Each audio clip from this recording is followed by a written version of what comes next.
मैं सबसे पहले गुजारिश करूंगी विनोद सर जो कि हमारे चैनल के एडिटर हैं, वे स्टेज पर आएँ और INLD से वरिष्ठ नेता हमारे साथ मौजूद हैं और मैं आमंत्रित करना चाहूंगी सर आदित्य देवीलाल का, आप स्टेज पर आए।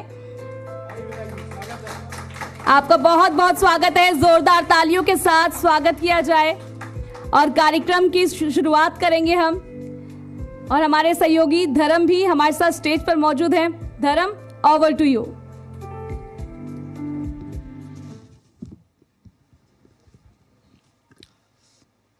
शुक्रिया प्रिया आपका। और नेक्स्ट सेशन में मेरे साथ हैं इंडियन नेशनल लोकदल के विधायक डबवाली से आदित्य देवीलाल। सर आपसे पहली मुलाकात है मेरी और शुरुआत में आपके क्योंकि ओवरऑल क्योंकि आप जनप्रतिनिधि हैं, विधायक हैं, तो आपके विधानसभा क्षेत्र की भी हम बात करेंगे, जिले की भी बात करेंगे और साथ ही साथ राज्य की भी बात करेंगे। क्योंकि मैं बार बार ये फोकस इस बात को मैं बार बार रेखांकित कर रहा हूँ, आपने सुना भी होगा, हरियाणा का विकास कैसे होगा? जब डबवाली का विकास होगा, सिरसा का विकास होगा, तब जाकर हरियाणा का विकास होगा। ऐसा नहीं हो सकता कि आपने 7 स्टार कल्चर डेवलप कर दिया डबवाली में और आप कहो कि पूरे हरियाणा में 7 स्टार कल्चर हो गया, ऐसा होता नहीं। तो सबसे पहले सर आपको जनता ने एक बड़ा मौका दिया अब तक, क्योंकि 1 साल का वक्त बहुत छोटा होता है, इस चीज़ को मैं बहुत प्रैक्टिकली सोचता हूँ, बहुत बड़ा छोटा वक्त होता है। अब तक आपने क्या किया अपने क्षेत्र के लिए और भविष्य का क्या प्लान है आपका? पहले तो आपका बहुत बहुत धन्यवाद। एक नेता जिसको लोग चुनते हैं विधायक के तौर पे, उससे बहुत उम्मीद भी लोगों को होती है और होनी भी चाहिए।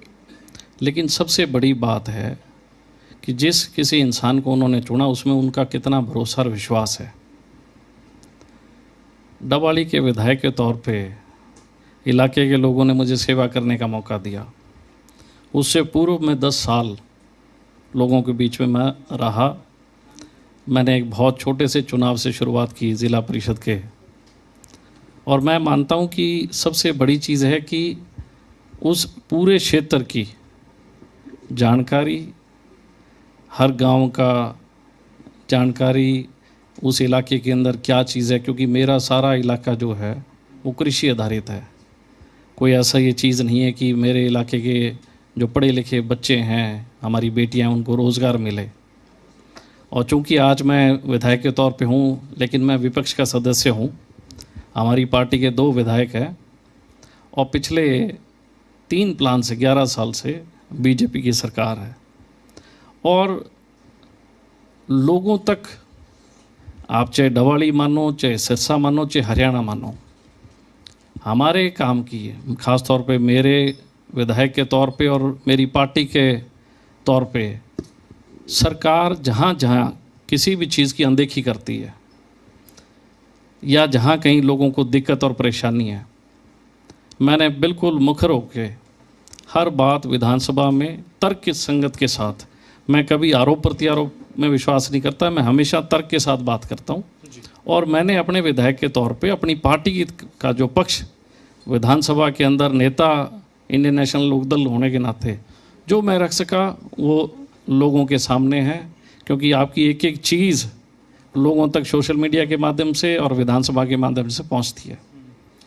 सर उस पे तो मैं आऊँगा, विधानसभा में आप लोगों की भूमिका किस तरीके की है, क्योंकि मैं एक जो फर्स्ट टाइम का जो पहली बार जो कोई भी चीज़ होती है तो बड़ी अजीज होती है और कुछ उसमें ऐसा लगता है कि मुझे कुछ करना है। एक आप खुद को चैलेंज करते हैं फर्स्ट टाइम में, जब पहली बार होता, 2-3 बार होता तो यार चलो ठीक है, कौन सी नई चीज़ हो गई। ऐसा होता है ना कि जब पहली बार कोई विधायक बने, सांसद बने, तो लगता है कि नहीं कोई नई चीज़ हुई है। बाद में तो लगता है कि भाई ठीक है।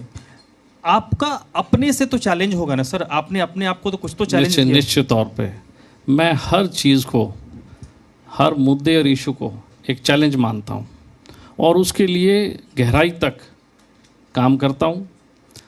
जहाँ कहीं चीज़ सरकार गलत करती है तो निश्चित तौर पे मैं सरकार को चेताने का भी काम करता हूँ, क्योंकि हम लोग विपक्ष हैं। विपक्ष की सबसे बड़ी भूमिका जो है वो है कि पब्लिक कंसेंट और पब्लिक सेंटिमेंट को कहीं पे भी लेट डाउन नहीं करना, लोगों के हक और हकूक़ के लिए लड़ना है। तो मेरा मानना है कि हरियाणा क्योंकि इंडियन नेशनल लोकदल केवल डबल तक सीमित नहीं है, हरियाणा के हर गांव में इंडियन नेशनल लोकदल है, और हरियाणा के निर्माण में भी इंडियन नेशनल लोकदल के हमारे बहुत ही सम्माननीय चौधरी देवीलाल जी ने बहुत अहम रोल अदा किया था। और आज अगर हरियाणा की बात आती है तो चौधरी देवीलाल जी का जिक्र ज़रूर आता है। तो आप उस परिवार से हैं, बिल्कुल। गर्व तो महसूस होता होगा। निश्चित तौर पे होता है। गर्व के साथ साथ वो गर्व एक जिम्मेदारी का बोध भी कराता है। बिल्कुल, क्योंकि आप जब कुछ करते हैं तो उससे उनकी लेगेसी जुड़ी होती है, डेफिनेटली, अच्छा तो भी बुरा तो भी। बिल्कुल। तो मेरा प्रश्न ये है सर कि जिस जगह पे मैं बैठा हूँ ये उनकी कर्म भूमि है, और इसी क्षेत्र से वो फिर देश और दुनिया के पटल पर छाए। ये यूनिवर्सिटी भी चौधरी देवीलाल यूनिवर्सिटी जिस यूनिवर्सिटी में हम बैठे हैं वो उन्हीं के नाम पे है। हाँ। और मैं व्यक्तिगत तौर पर अपने छात्र जीवन की बात करूं, जब मैं हरियाणा का नहीं हूं, मैं हरियाणा से जब मेरा पहला परिचय हुआ, वो जो 2-3 नाम थे उनमें चौधरी देवीलाल का नाम था जिनसे मैं परिचित हुआ। तो मेरा प्रश्न ये है सर, इस जिले से लेकर सिरसा के लिए सबसे बड़ी चुनौती आप क्या मानते हैं? क्योंकि अभी जैसे बराला साहब को आप सुन रहे थे, उन्होंने बड़ी बड़ी बातें की। अब नो डाउट वो भारतीय जनता पार्टी के नेता हैं तो अच्छी अच्छी बातें करेंगे। आपके हिसाब से क्या, क्योंकि 10-11 साल का जो वक्त होता है छोटा वक्त नहीं होता, चाहे वो सेंटर के नज़रिए से देखें या स्टेट के नज़रिए से देखें। एक तो बात जो मुझे नज़र आई कि सड़कों वाला, और सड़क का पर काम देश भर में अच्छा हुआ है पिछले 10-12 सालों में, क्या ऐसा हुआ नहीं हुआ इस ज़िले के लिए जो होना बहुत ज़रूरी था? मैं आपको एक छोटी सी बात बताता हूँ। जो आज इस सभागार में भी सब लोग बैठे हैं, ये सब लोग ट्रैवल करते हैं।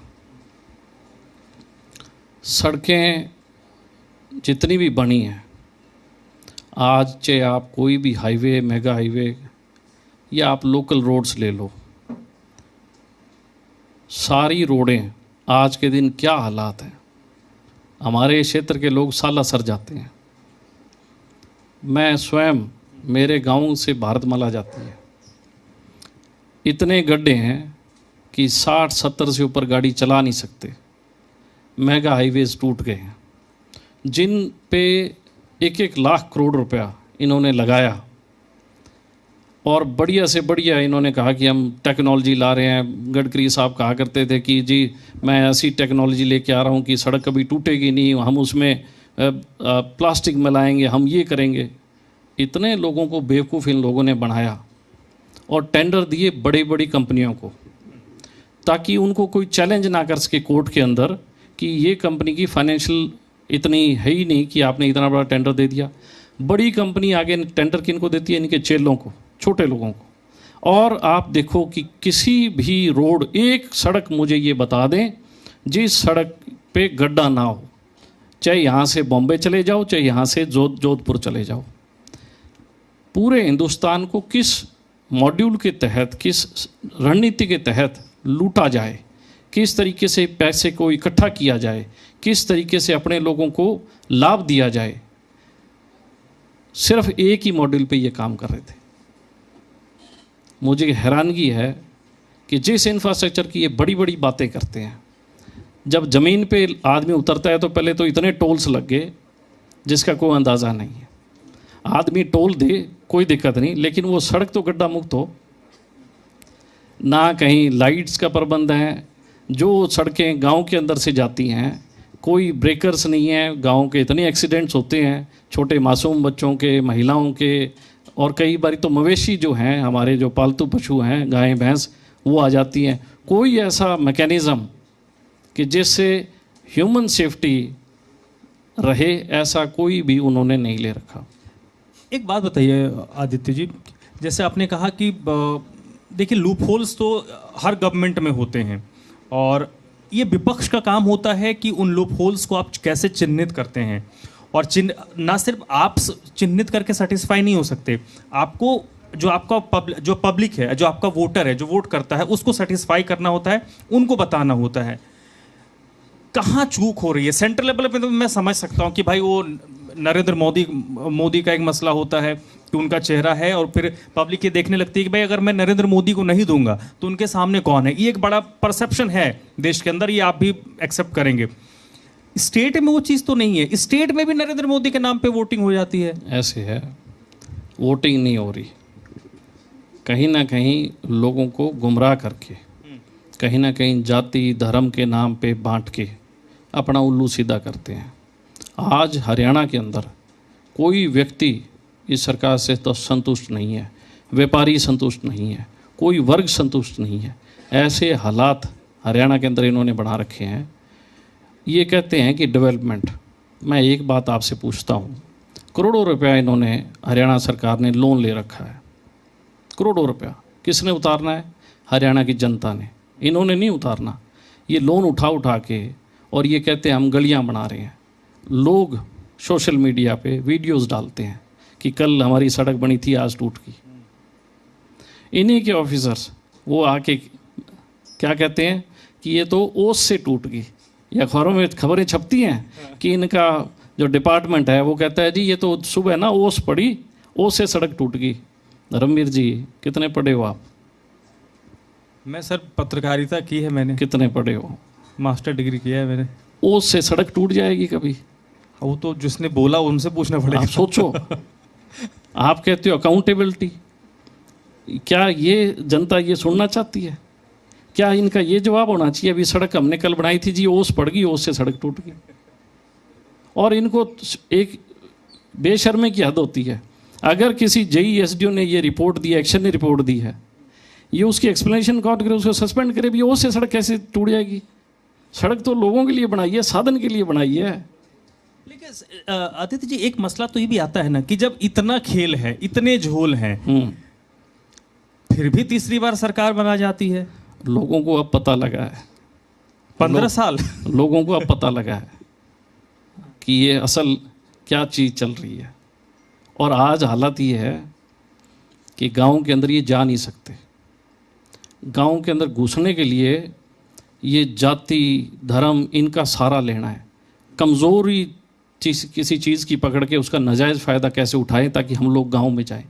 अगर इन्होंने इतना कुछ किया होता तो इनको कौन रोकता गांव में जाने के लिए? लेकिन सर एक काउंटर इसमें, जैसे आपने बात कहा कि इनको गांव में घुसने नहीं दिया जाता।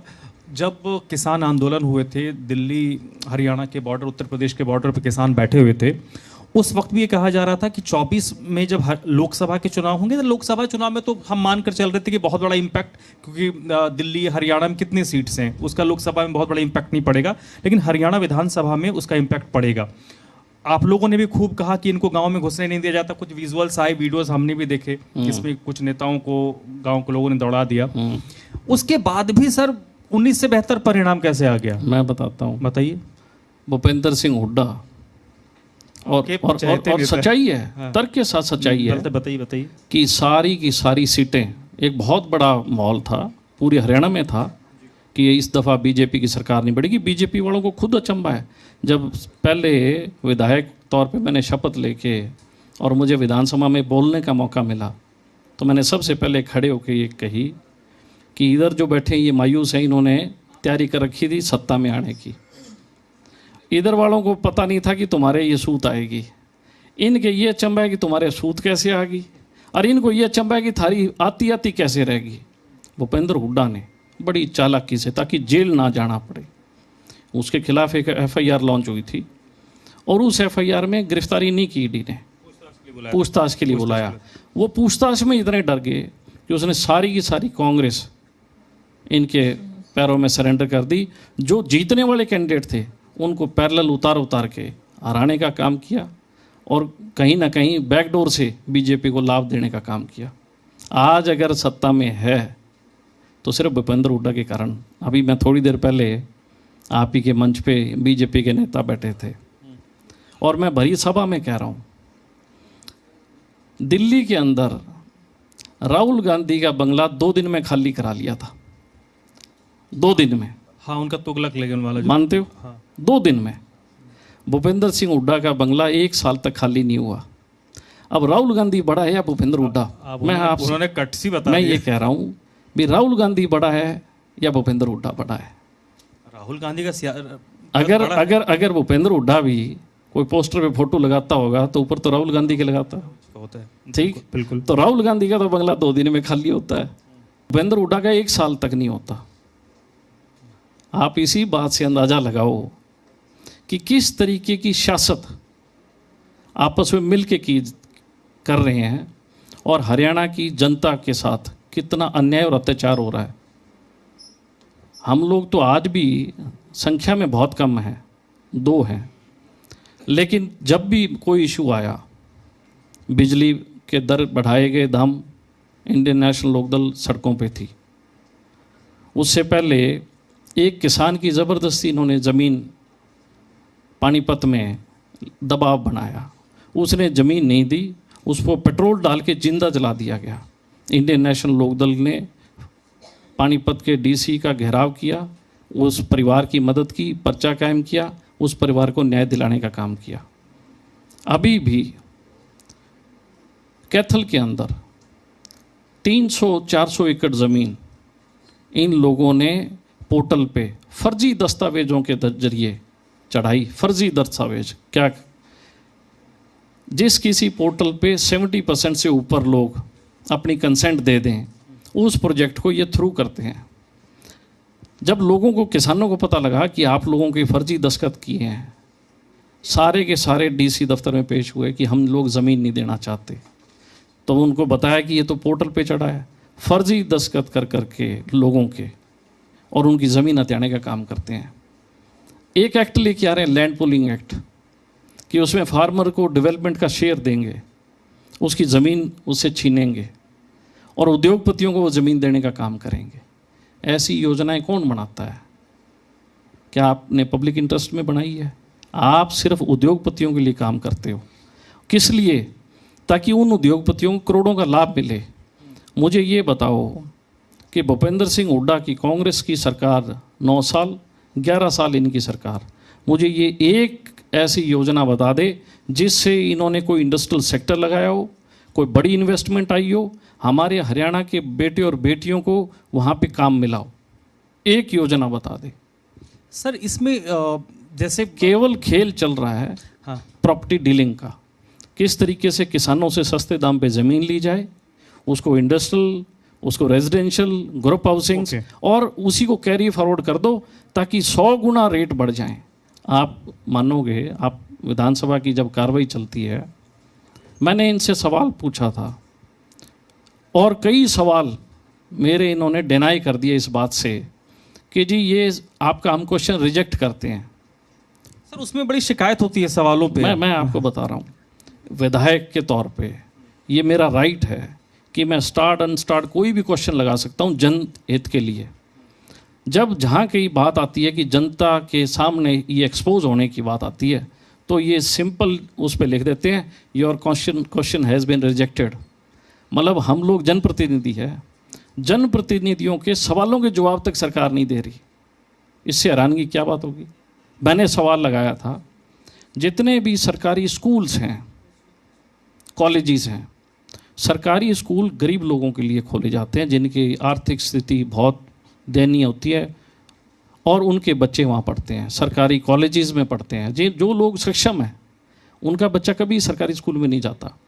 गुड़गांवा के अंदर सरकारी स्कूल और कॉलेजों की ज़मीनें इन्होंने नीलाम कर दी सस्ते दरों पे। किनको? उद्योगपतियों को। ठीक है सर, एक सवाल मेरा, क्योंकि मेरे पास हम टाइम मेरे को लग रहा है, हाँ तो एक मिनट मैं एक छोटी सी बात कर लूँ कि आप लोगों ने मुझे बुलाया है और मैं सच्ची और कड़वी बात कर रहा हूँ, तो मेरे को लग रहा है आप लोग मेरे को थोड़ा टाइम देके यहाँ से चलता करने की कोशिश कर रहे हो।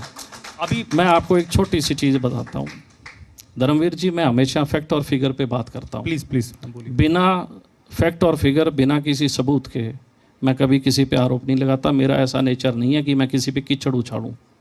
मैं पढ़ा लिखा हूँ, अच्छी तालीम हासिल की है, जन सेवक हूँ, जनता के लिए जवाबदेही रखता हूँ। जनता के प्रति हमेशा ही, आज से नहीं है, हमेशा ही मेरी एक सोच रही है, हमारे पूरे परिवार की सोच रही है।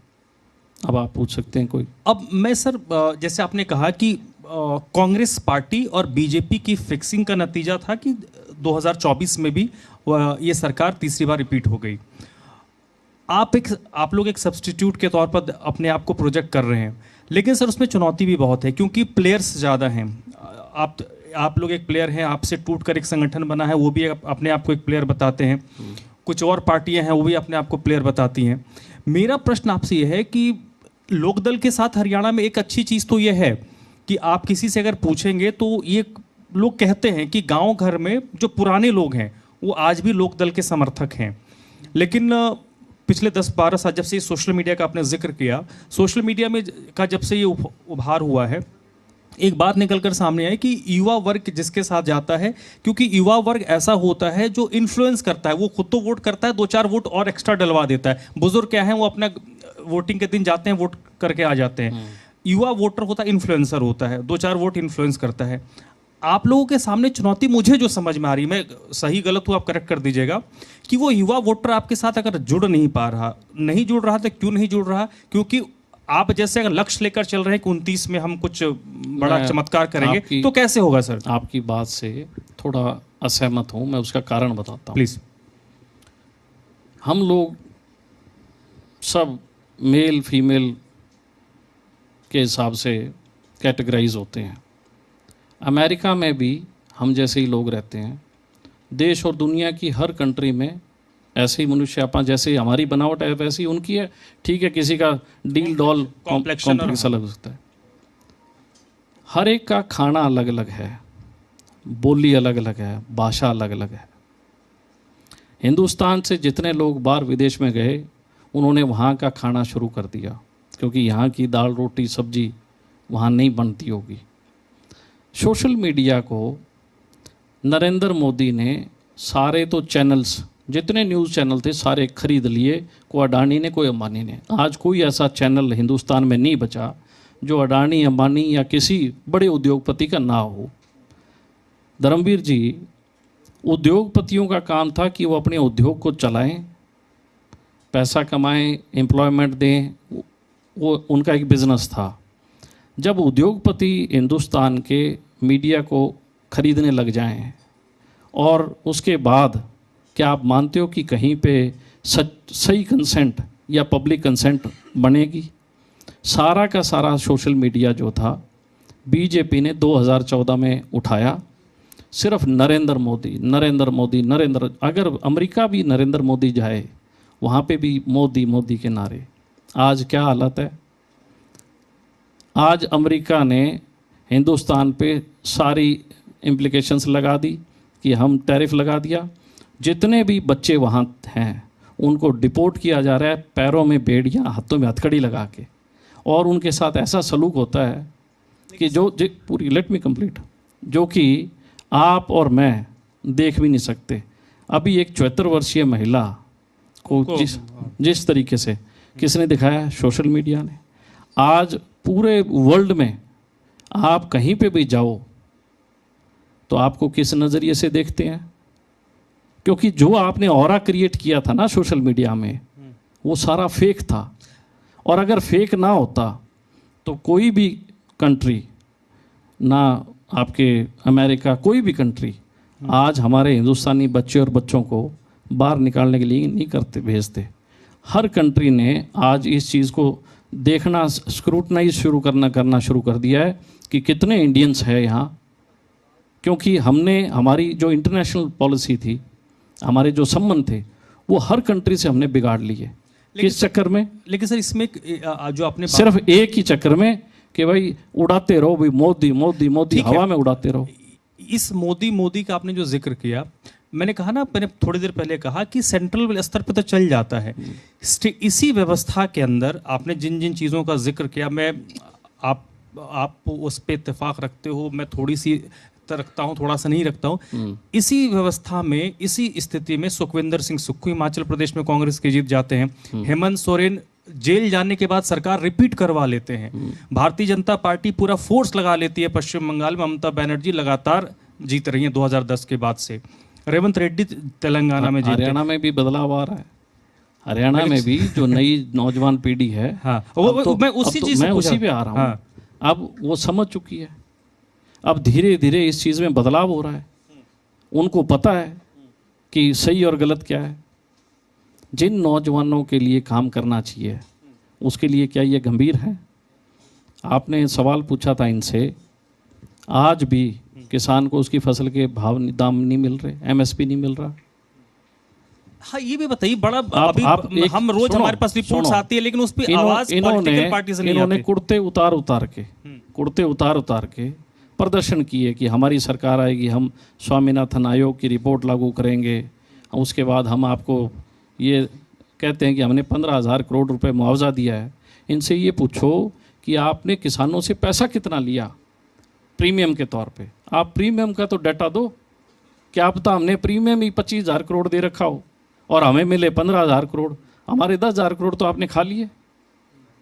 केवल सिर्फ आज जो मैं आपको एक डाटा देना चाहूँगा, ये सरकारी आंकड़ा है और ये मेरे इलाके का है कि जो कपास की नरमे की परचेज हुई है वो 17,000 कुंटल हुई है अभी, और एमएसपी जो है वो है 7710 से लेके 8110, और जो बिक रहा है आप सोचो 6200 रुपये।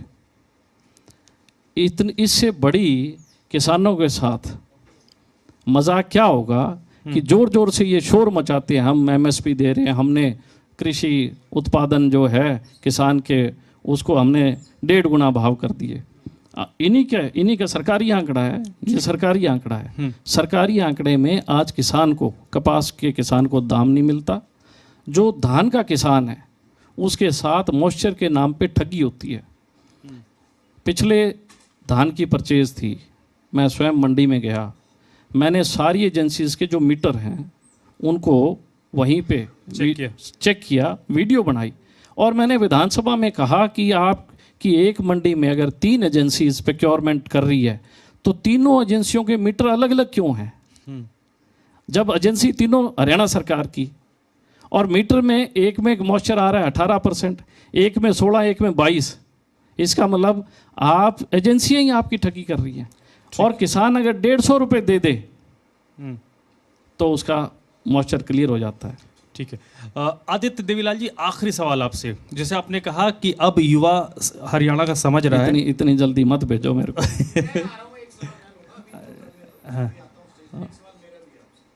जी ठीक है, वो विनोद जी सवाल ले। हाँ, मेरा सवाल आपसे ये है सर कि इंडियन नेशनल लोकदल की जो लड़ाई है, क्योंकि कई लोग कहते हैं कि आपकी लड़ाई पहले अपने घर की है, क्योंकि घर की लड़ाई को जब तक आपको जीतेंगे नहीं। कौन कहता है सर? ये मुझे लगता है पब्लिक परसेप्शन है, अब शायद मैं गलत हूं, कि आप जब तक उस परसेप्शन को मात नहीं देंगे उसके बाद फिर आप कांग्रेस को लीड आउट, कांग्रेस को पीछे छोड़कर आगे जाएंगे, फिर बीजेपी के सामने। इंडियन नेशनल लोकदल हमेशा धरातल से जुड़ा हुआ क्षेत्रीय दल है। राष्ट्रीय दलों की हमेशा एक कोशिश रहती है कि क्षेत्रीय दलों को क्रश किया जाए। नॉर्थ इंडिया में पंजाब के अंदर अकाली दल, हरियाणा के अंदर इंडियन नेशनल लोकदल, ये केवल मात्र 2 ऐसे दल हैं जो क्षेत्रीय हैं। जम्मू कश्मीर के अंदर नेशनल कॉन्फ्रेंस है, पीडीपी है। वहाँ पे भी आप देखो कि हमेशा, अब जैसे कांग्रेस है, बीजेपी है, उनका भी टारगेट रहता है कि क्षेत्रीय दलों को ख़त्म किया जाए। क्षेत्रीय दल हमेशा अपने क्षेत्र की बेटरमेंट के लिए काम करता है, अपने क्षेत्र की आवाज़ को मुखरता से बुलंद करता है, अपने क्षेत्र की ज़रूरतों को, अपने क्षेत्र के डेवलपमेंट को ज़्यादा फोकस करता है। राष्ट्रीय दल जो है वो हरियाणा के अंदर कांग्रेस हुआ करती थी, ठीक है, मैं मानता हूँ वक्त की परिस्थितियाँ थी, परिवार के अंदर 2 टूटन हुई, 2 पार्टियाँ बनी और इस बीजेपी को किसी तरीके से मौका मिला। लेकिन आज के हालात में लोगों को इस बात की समझ आ गई। आपके ऊपर एक चिपकाने की कोशिश हो रही है कि बी टीम है आप बीजेपी के, चिपक रहा है ना? कोशिश कौन कर रहा है? कोशिश वो लोग कर रहे हैं जिनकी जड़ें नहीं हैं, कोशिश वो लोग कर रहे हैं जो भयभीत हैं, कोशिश वो लोग कर रहे हैं जिनका ज़मीनी स्तर पे लोगों से कोई जुड़ाव नहीं है। चलिए सर, इसी नोट पे हमें रैप अप करना होगा। बहुत बहुत शुक्रिया आदित्य देवीलाल। डबवाली से विधायक हैं आदित्य देवीलाल जी हमारे साथ मंच पर मौजूद हैं। मैं गुजारिश करूंगी आप हमारे साथ मंच पर रहें और मैं जी दिल्ली एनसीआर हरियाणा के एडिटर विनोद लामा जी को स्टेज पर बुलाऊंगी और आगे बातचीत का सिलसिला जारी करेंगे। बाकी फॉर्मेलिटीज तो करेंगे, लेकिन मैं कई बार कि जल्दी मत भेजिए, सवाल पूरा मौका मिलेगा। एक सवाल मेरा भी रह गया था आपसे, जिस बीजेपी को आज आप पानी पेट पर भर के कोस रहे हो, 14 और 19 का चुनाव उसी बीजेपी से आपने लड़ा। बिल्कुल। और जब तक बीजेपी में दाल नहीं गली, लग रहा था कि भाई डब्बाली जैसी सीट हाथ में आएगी नहीं, किसानों की सीट है, और इस तरह से लगा। जब मौका नहीं लगा तो फिर आप पेनेलो में चले गए, अपना परिवार भी याद आ गया आपको। नहीं बैठेंगे नहीं, जब कोई फॉर्मेलिटी मैं बहुत बढ़िया जवाब दूंगा, सुन के जाएं, बैठिए। धर्म भी है, हम खड़े खड़े पूछेंगे, आप बैठिए, हम खड़े खड़े पूछेंगे। मैं आपको बताना चाहूंगा 10 साल की राजनीति की आपने बीजेपी की, मैं आपको सारी चीज बिल्कुल चेयरमैन भी बनाया, जिला अध्यक्ष भी बनाया, तब बीजेपी में कोई अवगुण नहीं था। जब दाल नहीं गल रही थी वहां, तो आप बीजेपी में तमाम आप पानी पी पी के कोस रहे हो। बिल्कुल आपकी सही बात है। अब बताऊं, अब आप बड़ा शोर चिल्ला चिल्ला के, और मैं बड़ा ठंडे से जवाब दूंगा। मैंने पहले दिन ही एक बात कही कि जो कोई पॉलिटिकल इनरोल होता है आदमी, मैं पॉलिटिकल इनरोल हुआ क्योंकि मैंने ज़िला परिषद का चुनाव लड़ा। पॉलिटिकल इनरोल होने के बाद आप पे सबसे बड़ी जिम्मेवारी क्या होती है? पब्लिक की। अगर पब्लिक की बात, पब्लिक के लिए आप नहीं लड़ोगे, आप पब्लिक के, you are not a public man.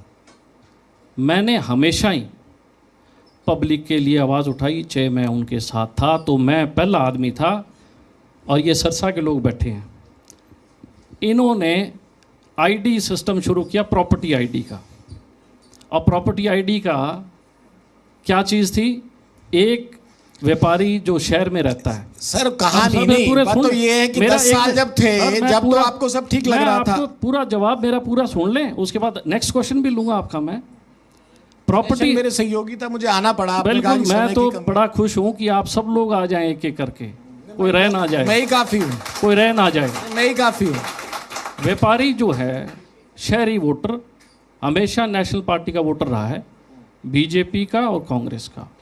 कई शहरों में, जो शहर छोटे थे, देहाती शहर थे, जो बड़ी सिटी में कन्वर्ट हुए, वहाँ इंडियन नेशनल लोकदल भी रही है, एमएलएज भी इंडियन नेशनल लोकदल के बने हैं।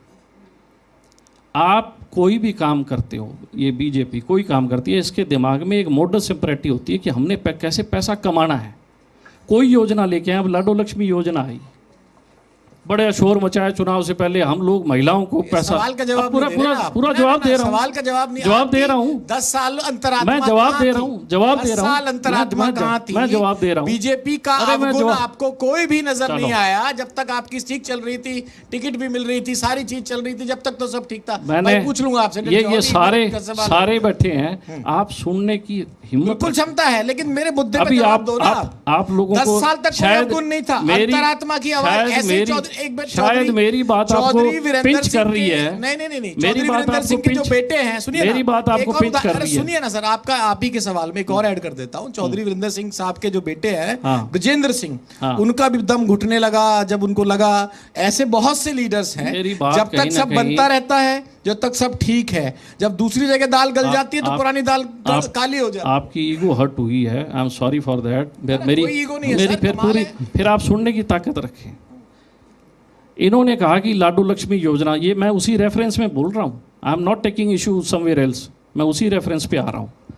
लाडो लक्ष्मी योजना शुरू करेंगे और बड़ा शोर मचाया, और चुनाव से पहले कि लाडो लक्ष्मी योजना है, लाडो लक्ष्मी योजना। महिलाओं ने, क्योंकि कंपैरेटिवली आदमी और महिला का बराबर रेशियो है वोटर्स का, किसी भी कॉन्स्टिट्यूंसी में देखोगे 7-8 हज़ार का डिफरेंस होता है कि इतने पुरुष वोटर हैं, इतनी महिला वोटर हैं। महिलाओं से ने ये सोचा कि पैसा मिलेगा, 1 लाख की आमदन से नीचे की महिला को पैसा मिलेगा। मुझे एक बात बताओ, आमदन आप कैसे कैलकुलेट करोगे? फैमिली आईडी में।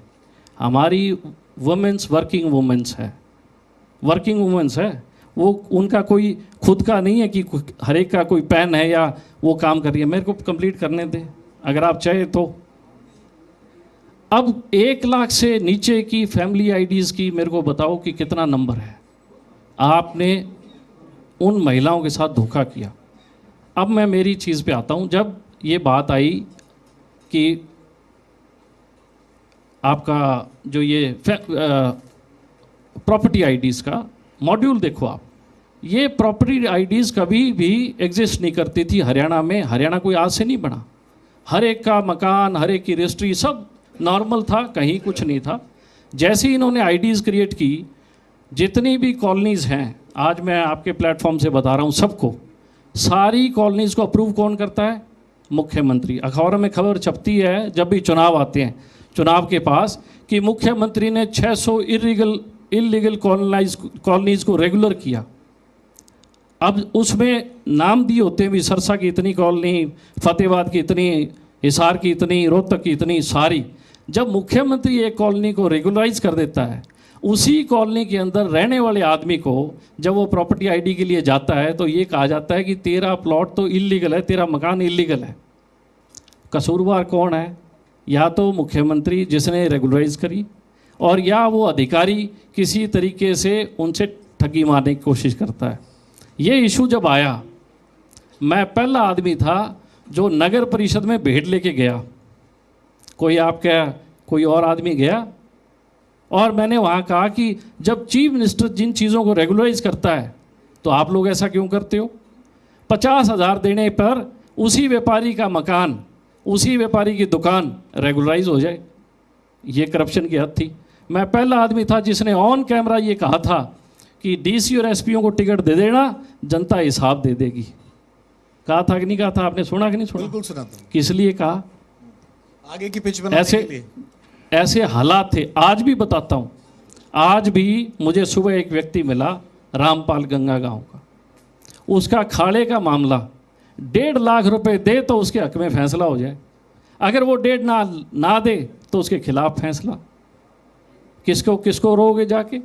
अगर मैंने थोड़ा बहुत सरकार के खिलाफ बोल दिया तो आप लोगों के पेट में दर्द हो गया। हमें कोई दर्द नहीं हुआ, हमने चलाई थी आपकी खबर, मुझे खबर याद है। अगर आपने चलाई, आप अधिकारियों को चुनाव, आप उसी बात से आप अंदाजा लगा सकते हो किसी नेचर का आदमी। समय नहीं दिया जाए, आप उसी बात से अंदाजा लगा सकते हो। जवाब देना आया था। चलिए, आज 4 अक्टूबर है, आज शनिवार है। हाँ। आप चंडीगढ़ कब जा रहे हैं? मैं चंडीगढ़ 8 तारीख को। 8 तारीख को 8 तारीख में चंडीगढ़ में आपसे वादा करता हूं, 1 घंटे का सेशन रखेंगे। मैं कहूँ 1 दिन का, आप और मैं बात करेंगे। एक छोटी सी है, पूरा सेशन छोड़ के मत भाग जाना। बिल्कुल नहीं सेशन छोड़ के, कागज लेके बैठूंगा, पूरा कागज लेके बैठिएगा। हाँ। जो मुझे, भाई मेरा काम है सवाल निकलवाना, वो पक्ष के हो विपक्ष के हो। आप जो कह रहे थे ना समय और अच्छे गुडी सवाल, हाँ। मैं सिर्फ इसलिए आया, इससे ज्यादा कोई मसला नहीं। आप सम्मान्य विधायक हैं, आप हमारे बीच में आए, हम आपका बहुत बहुत सम्मान करते हैं। एक बार आदित्य देवीलाल जी के लिए जोरदार तालियां। हम 8 तारीख को चंडीगढ़ मिल रहे हैं। Definitely. Thank you so much sir, thank you.